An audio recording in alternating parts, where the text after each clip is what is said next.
What should we draw? I think a letter from Zlata. My family is falling apart.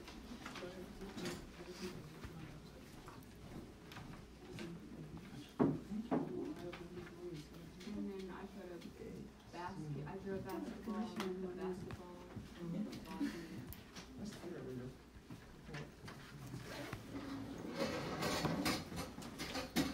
Okay, so we have a letter from Zlata. I don't know how to draw basketball. I think it's the line and then around and around, yes? Or is it the line and this way? No, it's like 2 lines like this. And then in the middle, right? Yeah. Yes, and then a line like this and this. Like this and this and this. No. Huh? Opposite. Opposite. This. Okay.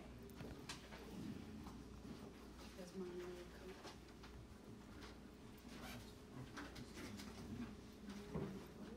coat.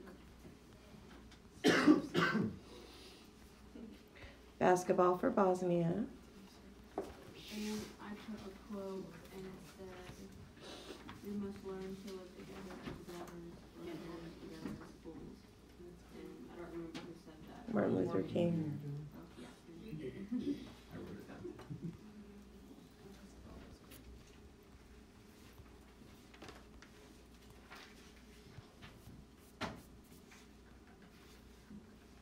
As brothers, or prayers together as fools.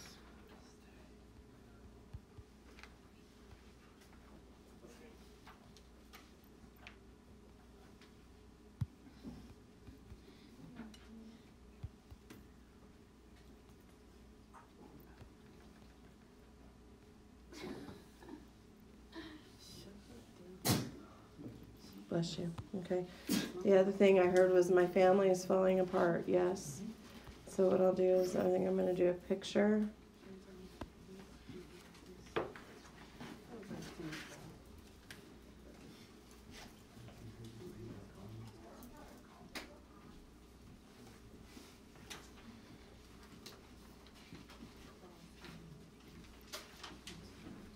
And then we'll do a rip down. Hang on just a minute. Thank you. We'll do a rip in the center or like this. Does that work?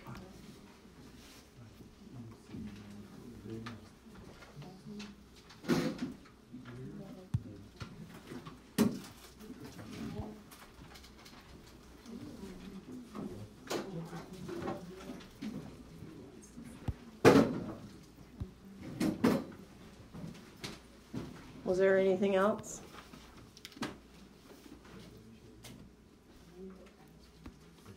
That one girl that everyone made fun of and called her fat. Oh, the fat girl walking down. They really did a lot of damage to her. They spit on her, threw things at her. Right? I'm not quite sure how to draw that.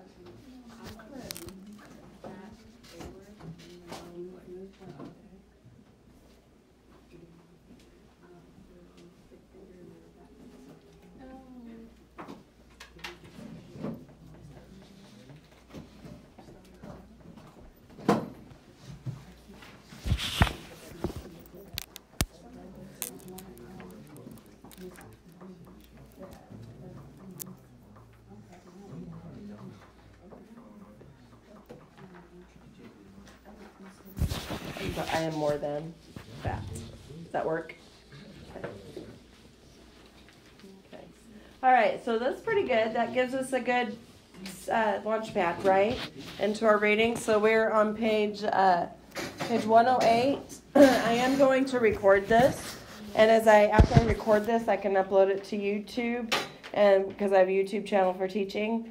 And then I can download this video into the classroom for everybody to see, whoever's going to be gone. Okay? Does that sound all right? Because I wasn't sure who was going to be gone. So we're on page 108, junior year. This is going to be the year that these kids are in the classroom like you guys are today. Okay? Their junior year. I want you to pay attention to the novels that they read, some of the selections, because you guys are going to also be exposed to said novels, okay? The Color Purple in particular, and then Outcast United, they weren't exposed to that, but they were exposed to novels like it, okay? So we have entry 5, Miss Gruelle. Dear Diary, I can't believe that the school starts tomorrow. I'm taxiing down a runway in France. Even though I'm bound to have jet lag in the morning, it's worth it. Since I couldn't take my students with me on my 2-week trek, I wanted to bring parts of Europe back with me. So I collected books, museum brochures, and postcards from all the places we studied in class, like the Tower of London and Anne's attic. I can't wait to show them my wooden shoes from Holland, my Blarney Stone from Ireland, and all of the pictures. With a 12-hour flight ahead of me, I have plenty of time to reminisce about the summer. I'll rewind the movie in my mind, as Lotta would say, and replay the summer from the beginning, pausing on some of the highlights. The first day of summer seems so long ago. I didn't really have a summer break in the conventional sense because I started teaching at the university. A professor at National University, whose son was in my class, invited me to teach a seminar on how to inspire teens to read. It was an emotional 2 hours. Halfway through the seminar, people started crying. At the end, the dean of National University offered me a job. So I taught 2 education classes during the week and worked at the Marriott Hotel on weekends, which allowed me to save money to go to Europe to visit Zlata and meet. My first stop was in the Netherlands. One of the perks of being a concierge at the Marriott is that I get to stay at other hotels with an employee discount, so I stayed at the Amsterdam Marriott in the middle of the city. It was my second time in Amsterdam, but since I've met Meep and seen the documentary Anne Frank Remembered, it meant so much more to me. I made the arrangements to meet Meep and her friend Cor at my hotel. I gave her a care package from my students that had a Meat Mania jersey from our basketball for Bosnia tournament, beautifully framed pictures from her visit, and the issue of People magazine that had a picture of her with my students. Apparently, they made quite an impression on her, and she even said, "Several of your students' faces have been engraved in my heart." So we also talked about Anne, even though it's been over 50 years since Anne passed away. She said that not a day goes by that she doesn't think about her.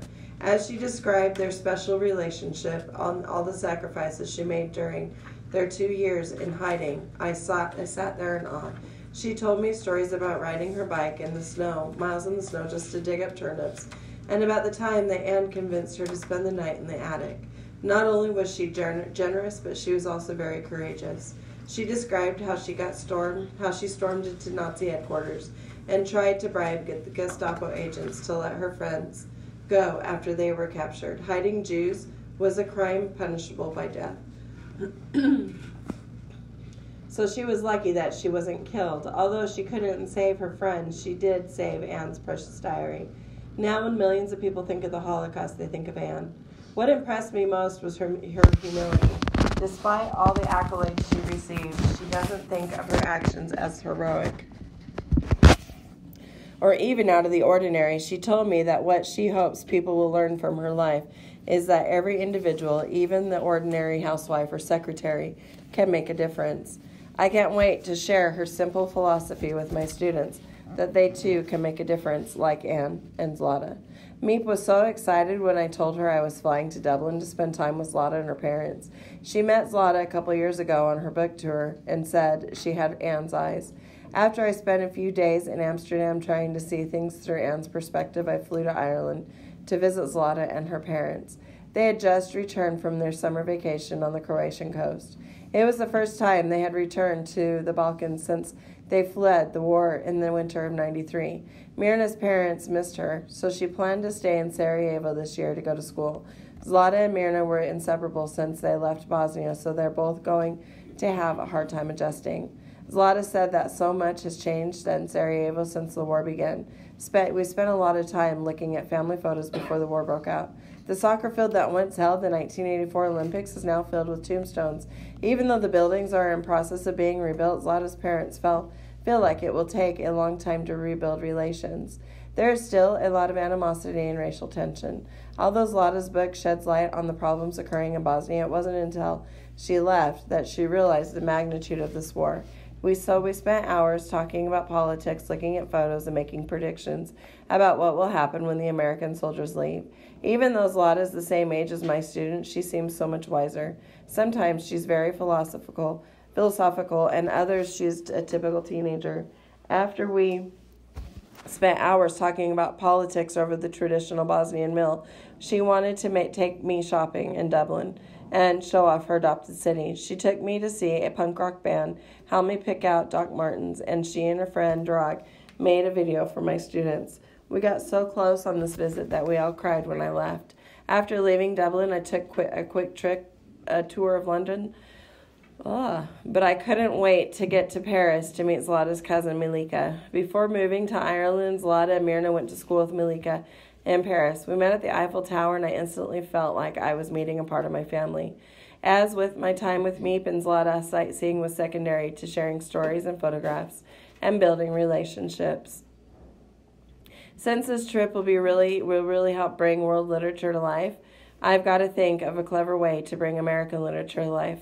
I wonder if we will befriend any literary icons this year or travel to any historical locations. Last year is going to be hard to top.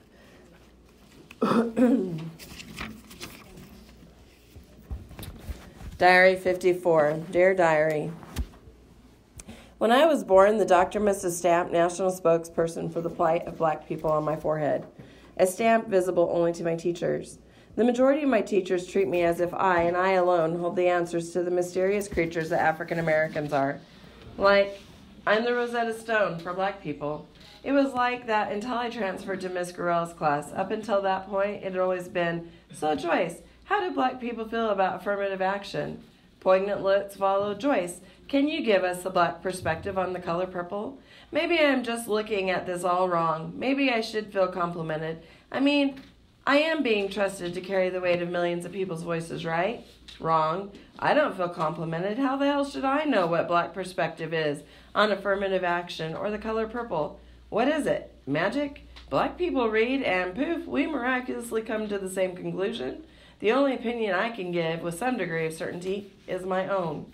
I know some people would say, now Joyce, it's not every day one finds an African American as advanced placement in honors courses. People think that I should know that better than anyone else, considering I'm in these classes. As if I don't notice, or better yet, could forget I'm the only Black person around. Must have slipped my mind. I remember the teacher I had before Miss Gruelle. Let's just say, for a teacher, she isn't very tactful. I dealt with all sorts of rude and stereotypical statements. But one day, she took it too far. I was in class looking over our reading list for the year, along with our essay assignments, when I noticed a saddening lack of diversity. I asked her why, and her response was, we don't read Black literature in this class because it all has sex, fornication, drugs, and cussing. Whoa there, slow down, lady. It's simple. It's inappropriate would have been sufficient. But no, she had to take it to the extreme. I almost overlooked the blatant ignorance of her statement. But did she have to say it in front of the entire class? I mean, ouch. I held my tongue until lunch when I told my friend. Her response was that I should tell my mom, tell the principal, tell the superintendent, but tell someone. I told my mom when I got home. I tried to tell her in a nonchalant, off-the-hand sort of way. Can't you just see it? Me at the dinner table, in between swallows of chicken and broccoli, casually mentioning the day's events. How was your day, Joyce? I don't know, the same, I guess. Tell me about it. Well, I had lunch with Elisa and took chemistry quiz. Oh, and by the way, my English teacher's a bigot. There was a brief pause, followed by fork clinking and jaw dropping. She just looked at me. Then she asked me what I did, and I told her not a damn thing. Well, actually, I can't cuss in my mom's presence, so I said, nothing. The next day, I was called into the principal's office, and there was my mom with a list of books written by and about Black people. I was told that my teacher had been contacted already, and the principal personally apologized for her words. My mom gave me the list of books and sent me off to class with a kiss and a hug. Okay, what was I supposed to do? Walk into class with a simple with a smile and my new book list and present it to the teacher like a shiny red apple. Mrs. Bigot, I just wanted to present you with this list of wonderful books. I hope they are all free of drugs, fornication, sex, and cussing. Furthermore, I want you to know that I hold no grudge against you, and I'm really looking forward to your enlightening lectures for the next 2 years. Yeah, right. I couldn't imagine another term with this woman, and as long as I stayed in the honors English track, I would be stuck being the spokesperson for the rest of my high school career. I told Elisa about my dilemma, and she told me all about her English class. She told me that her teacher actually earned the title of educator. She puts everything into her classes, cares and listens, and above all else, refuses to label people. I wasn't really interested in all of the other things. I just knew I wouldn't have to keep seeing the Gallup polls out of the Negroes of all. I wouldn't have to keep sending Gallup polls out to Negroes all around the country. And that is how I found myself starting my junior year in Miss Grell's class. It is my personal tale of mystery and misgivings, hatred and heroism, scandal and sacrifice. Well, actually, it's a tale of how one woman with a blind eye to stereotypes had the eraser that took national spokesperson for the plight of black people off of my forehead. She replaced it with spokesperson for Joyce Roberts. Sorry, my voice is cracking.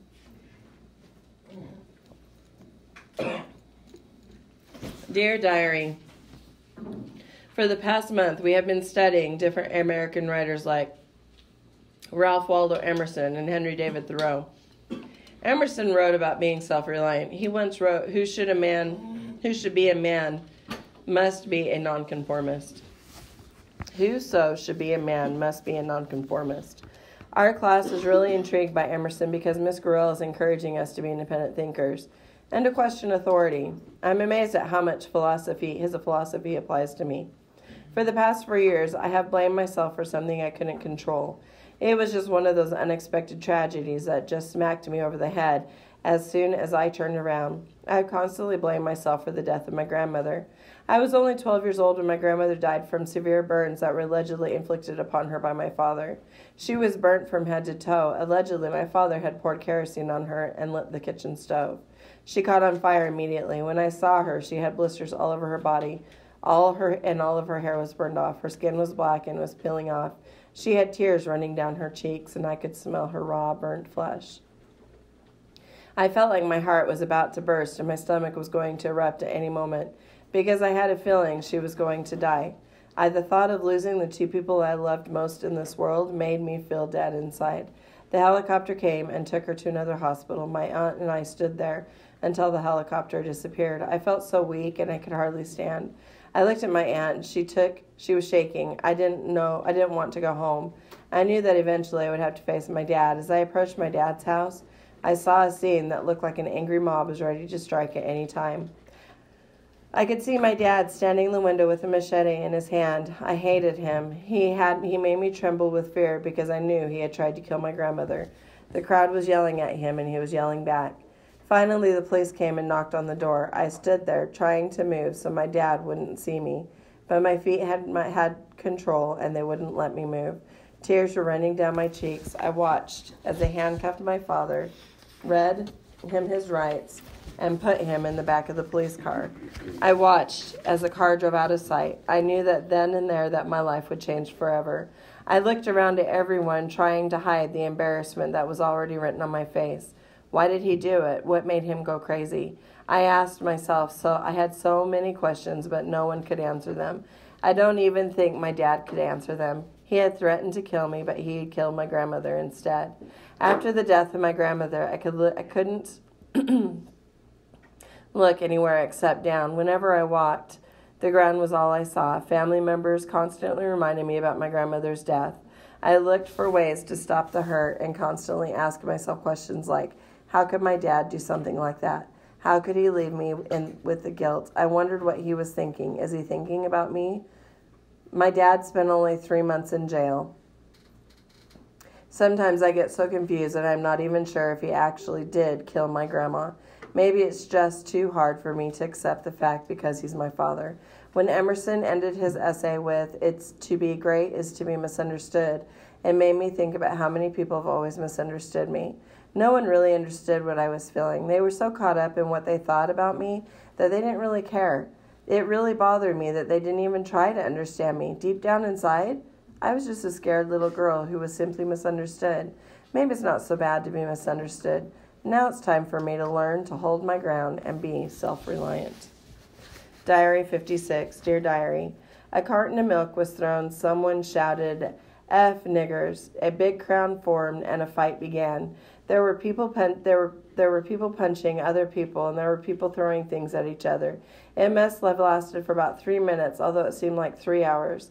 Somehow I managed to find my way out of the crowd without hitting anyone or throwing a thing. It wasn't necessary for me to join in the fight because of their reason for fighting was stupid. When I stood away from the crowd, I saw staff members and policemen break it up. The tardy bell rang a minute later, indicating that lunch was officially over. The crowd was reluctant to go to class because they wanted to see what happened to the people who started the fight. 2 people were in the principal's office. One was African American and the other was Hispanic. The principal suspended them both, hoping to get rid of the problem as fast as he could.